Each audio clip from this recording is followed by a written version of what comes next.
The last time we heard about Mwende Mwinzi was when she hit headlines in both the local and international media following her appointment as a Kenyan ambassador to South Korea by President Uhuru Kenyatta. If you may recall, during her vetting, Kenyan legislators raised issues with her dual citizenship, saying a state officer cannot have dual citizenship, and her appointment was approved on condition that she revokes her American citizenship, something she strongly opposed. It's been over a year since she relocated to South Korea, and today we head over to East Asia to spend some time with Mwende Mwinzi, who opens up about her life as an ambassador, as a wife, as a mother of two, besides her much talked about dual citizenship.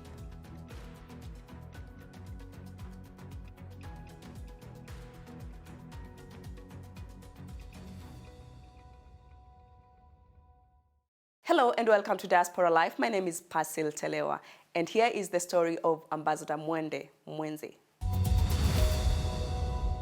Karibu, back to the country. Thank you. Tell me, how was Korea, Seoul? So right now Seoul is getting very warm. It actually gets quite hot in the summer, up to 39 degrees, maybe even hotter than that.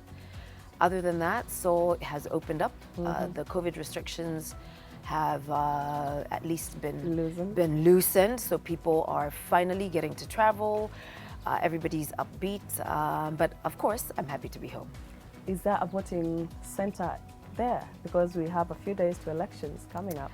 Unfortunately, that is not the case. We're hoping that at some point, particularly when the size of our diaspora expands, that we will. Currently, the diaspora is about 400 people. 400 people? 400. Are they all students? Majority. Okay. Majority. There's very few that are faculty. Of course, you've got the embassy staff, which is also small, but by and large, they're students. So you can understand from an economic standpoint, you know, the logistics and everything of facilitating a vote from Korea is going to be a little challenging at this time. But we will get there. So since you got your appointment as an ambassador, was it the first time you're setting foot in Korea? It was. Wow, how was it? It was. Time? Well, you see, I've eaten Korean food for the past 35 years. How old are you? I am not embarrassed to discuss my age. Women I'm hide their 51. age a bit. You look so good for 51. Thank you. You're very kind. I'm 51 years old. Yeah. What's the secret? K-beauty. I've got to say that. Yeah. I mean, the Korean K-beauty industry is actually quite phenomenal. Yeah. But you know, of course, I do have a few signs of age. But as relates to Korea, I mean, I've loved Korean food for several years. The neighborhood in which I live, both in the past in New Jersey, had a very large Korean population. Oh, I didn't know that. I'm not alien to the Korean culture. But I'd never actually lived or visited Korea until I took up this appointment. I'd been to Asia, been to Thailand a few times, China a few times, but not Korea. So it was very interesting. So was one of the requirements that you need to be able to speak a little bit of Korean language? No, actually. And perhaps I think that should be a prerequisite depending on where our foreign postings are. Yes. There's some countries which are, you can easily navigate, notwithstanding, language barriers. Yeah, they're not, that prohibitive. But Korea is a little challenging when you do not understand the language.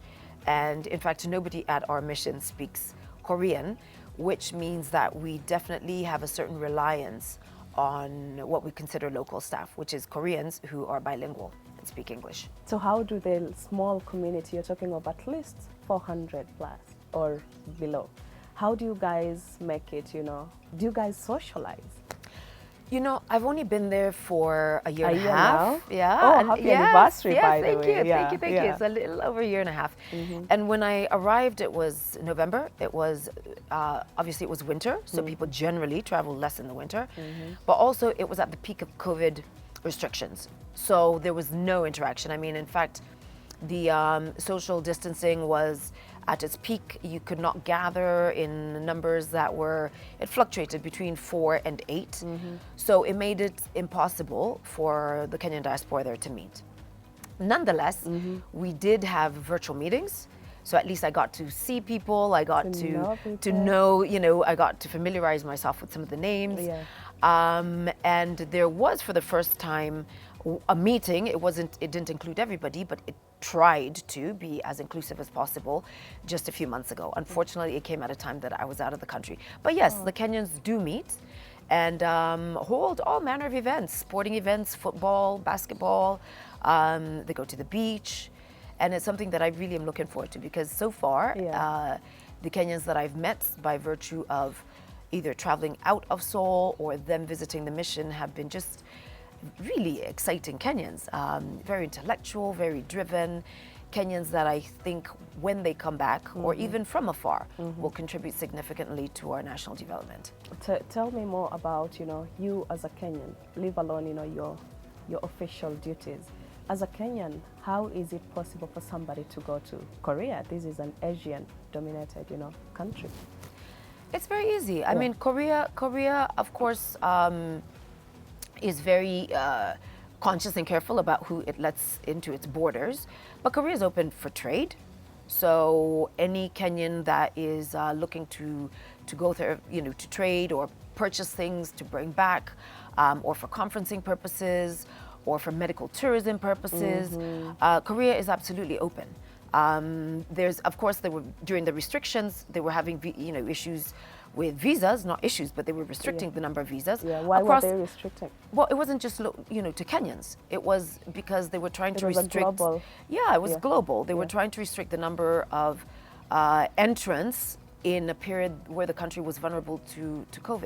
Okay. And I think, you know, we did the same thing. Right at the onset of COVID, we shut our airspace. We also had local containment issues in certain places. I think Old Town was one of them. I think Eastleigh in Nairobi was one of them. Yes, yes. Some of our borders by road. So countries have to do that to protect their to protect the public health. Tell me, when you got to Korea, what really struck you? You know, that outstanding thing that you'll keep talking about? Oh my gosh, I've never experienced this, seen this until I got here. The language. I mean, I've traveled globally. I've traveled a lot, but and to countries where I have not been conversant with the dominant language, but I have always been able to navigate without with some relative ease. In Korea, that is not the case. I mean, even the signage on the streets is Korean, with very few exceptions. So that was a shock. That was a shock. The number of people that speak English also was somewhat of a surprise to me. I thought there would be a lot more that spoke English. But that said, it's actually a wonderful place. There's a lot. Very beautiful. It is very pretty. Yeah. And there's a lot for us to learn. I mean, I've seen towns that are really cities that are 15 years old. 15 years old, and it's literally a concrete jungle. Very, very, very developed. Yeah.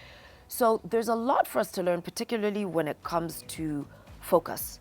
I think and I don't just mean Kenya, but including Kenya, had a lot more sense of purpose and discipline, and we all moved together. I think we would achieve a lot. Let's talk now about Mwende, the family. Mwende, you know, these individual Kenyans.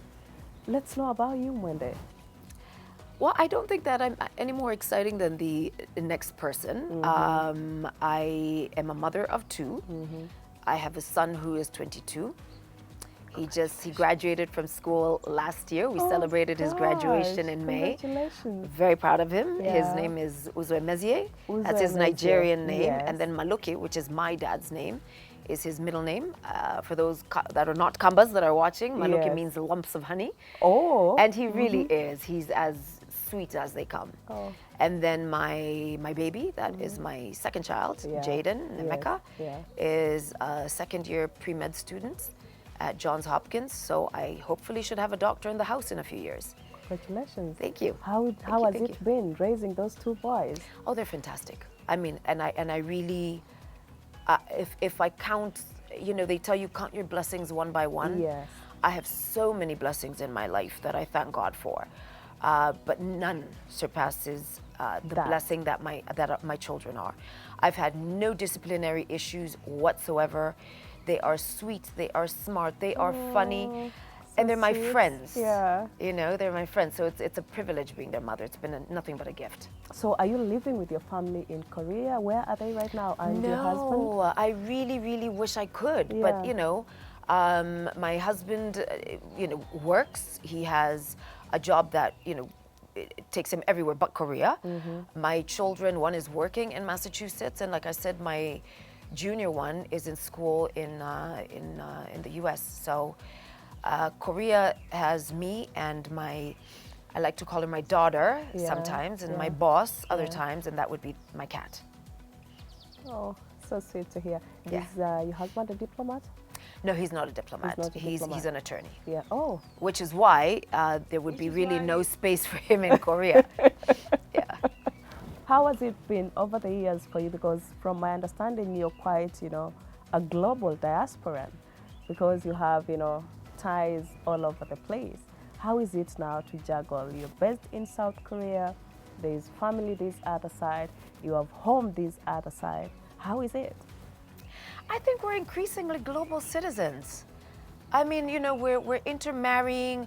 If not that, we're sending our children abroad for studies, and then many of them decide to permanently relocate. You see Shosho going to mind the grandchildren. We really have, as the world has shrunk, you know, not just because of globalization, but you know, we actually have become the quintessential global village, and so therein, majority of us are increasingly moving towards, you know, global citizenship. So I don't know any other way, because Yeah. it's what I've done for so many years. I mean, I was in my village. I spent 2 days in my village yesterday, yesterday and the day before, and it was wonderful, you know. And then I'm in Nairobi, and then I'll maybe be in New York, and then of course I have to work. I have to work for the people of the Republic, and it's an honor and a humble duty, really. So you just have to adapt. And by the way, even if I was home in New York, my children are not home, so that's why You'll still be alone. Yes. Yeah. So that's why I transported the cat, because, you know, at least she's one stable she's one stable presence in the residence. That cat is so global than the rest of the human She beings. is soon going to be a kimchi eating cat, I tell you. Where did you meet Mr. Meket? I met him at a party. I met him at a party in New Jersey. So girls should go out That for parties. I was invited to, as a matter of fact, by a Kenyan. And no, if you were going to ask me if it was love at first sight, no, it was not. You know, later on, perhaps, how did you pick it up from there? Now you guys have already met. He became a friend in a group of friends. Yeah. So he was in a circle of friends that I had. And you know, after a time we started talking, nothing about us. Yes. But just conversations, you know, world politics, African culture, religion, everything that was controversial and non-controversial.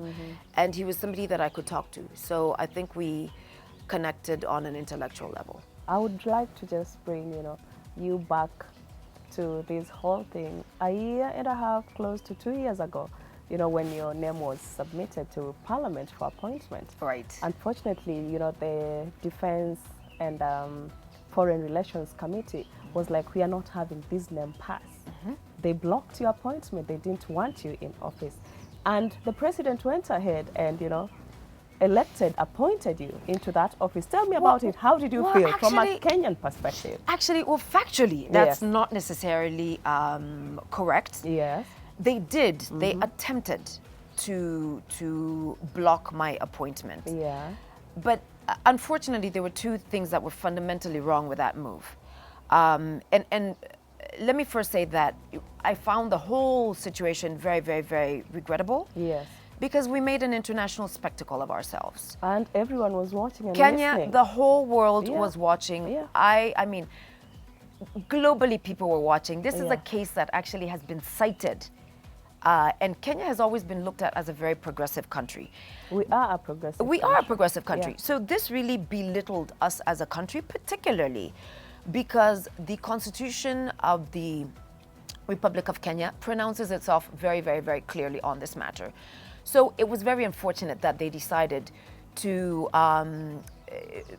pursue this path that had nothing, I should say, to do with me. Yeah. It was other people's wars and a lot of mischief. I think that it is common knowledge that a good number of the people who were taking up this issue themselves are dual citizens who actually, constitutionally, do not belong in the offices that they're currently holding. That is a fact. I did not take it up at the time because that was not the issue. It wasn't about two wrongs. Yes. It was about lending my voice to those who, at that moment, were going to be affected by this decision and who Yes. did not have that voice. Exactly. So I had the capacity to express myself. I had the capacity to fight on their behalf. And I took it on. It had nothing to do with me. But where the committee went wrong is they actually approved me, but they placed on me a condition What was to renounce. What was it? Oh yes, That I was it. remember. They Yeah. approved me on the condition I renounce. That is unconstitutional. It is like a man saying, look, I'm going to marry you.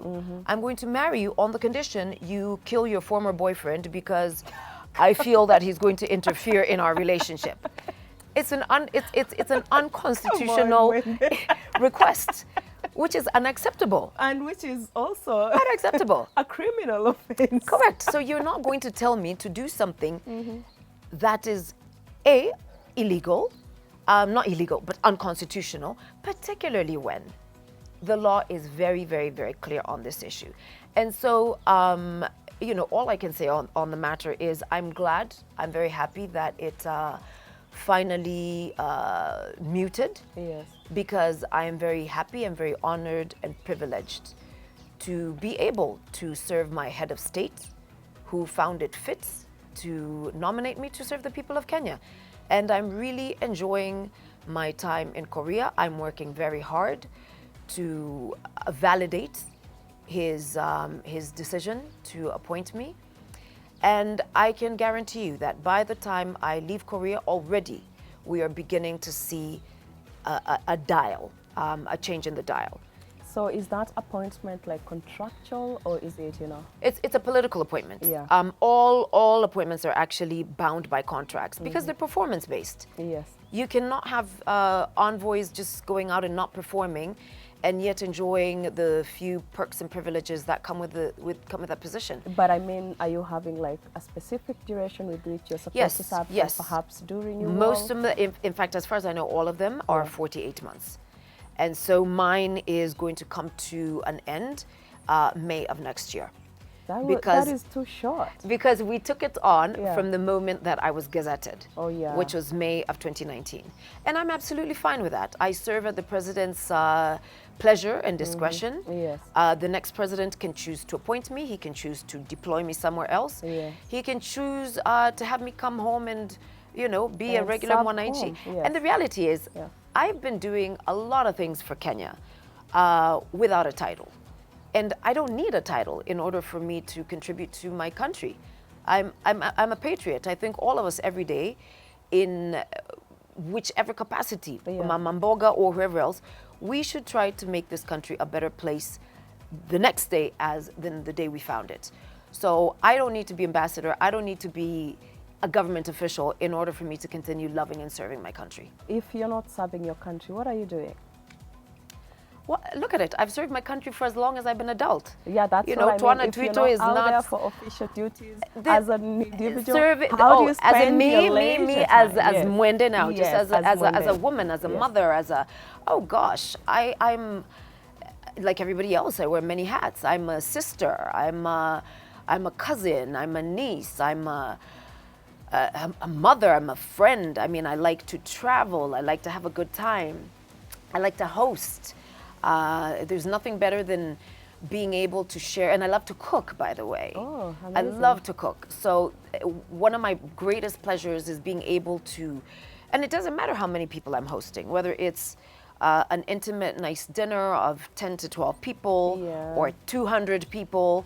I will make sure that if it's a barbecue, I marinate all the food myself, as in I touch it. Yes, Because food it's love. You have to put love into the food. a lot. And then just to watch your product nourish somebody's body I think is fantastic. What is your favorite meal? Oof, I don't think I have a favorite meal. Are you more of a As you can see, I love starch. I love pasta. I'm a sucker for pasta. I think now I need to kind of tone that down a bit, but I love pasta. I love rice. Yeah. I love modokoi.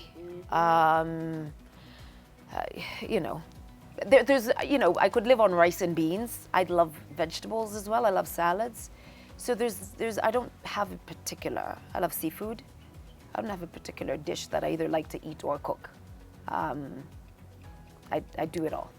Tell me what Kenyans should expect from you. You know, you've talked of, you don't mind serving in whatever capacity. Yeah. Could you be having, you know, this spectacular position that, because I believe you're a human being and human beings have dreams, they have ambitions. You know, from Mwingi, are they expecting you back? Are you, you know, having plans to go back? You know, losing once doesn't mean you're not the best. What is your plan? Oh, you mean politically? What is your plan generally? Politically, I have no intention of ever vying. And I said this then, by the way. And we actually did very well, but there was lots of other intrigues in the background. I have no intention whatsoever of ever vying for a political seat. Yeah. For various reasons. Number one, because it's very demanding. It's demanding. I disclosed my age at the beginning of this interview. It's very taxing on the body. And you know, Kitui is very rough, as the terrain is rough. So it takes a toll on the person. And I just honestly think that there's very many different ways of serving country that are also a lot more comfortable. I think that we have a long way to go in terms of the maturity of our politics. There's a lot of vulgarity, you know, as a woman in particular, you know, I found myself lots of derogatory things being directed my way, whether it was racial, whether it was because, oh, I am not married here, as though it matters. Yeah. And you know, my sons read this stuff. And that's, how do they respond well, of to course it? they're What very do they defensive. say? Of course they're very protective. Nobody wants to see their parent, whether it's their father or mother, be insulted. I'm strong enough to take it. I took it. But I also didn't like that by the time the elections were over, I was rolling in the mud with all the pigs that I was contesting against, you know. And that's not, it's not what that's not, it's not who I really am. And I think that our politics should be, you know, based on aspirations, on ideology, not on abuse, not on, you know, any component that includes any violence. So that's one of the reasons. And then the other reason is it's also financially demanding. And I think that I'm best served, or I'll serve my family better by channeling whatever resources I have into more productive areas of family life.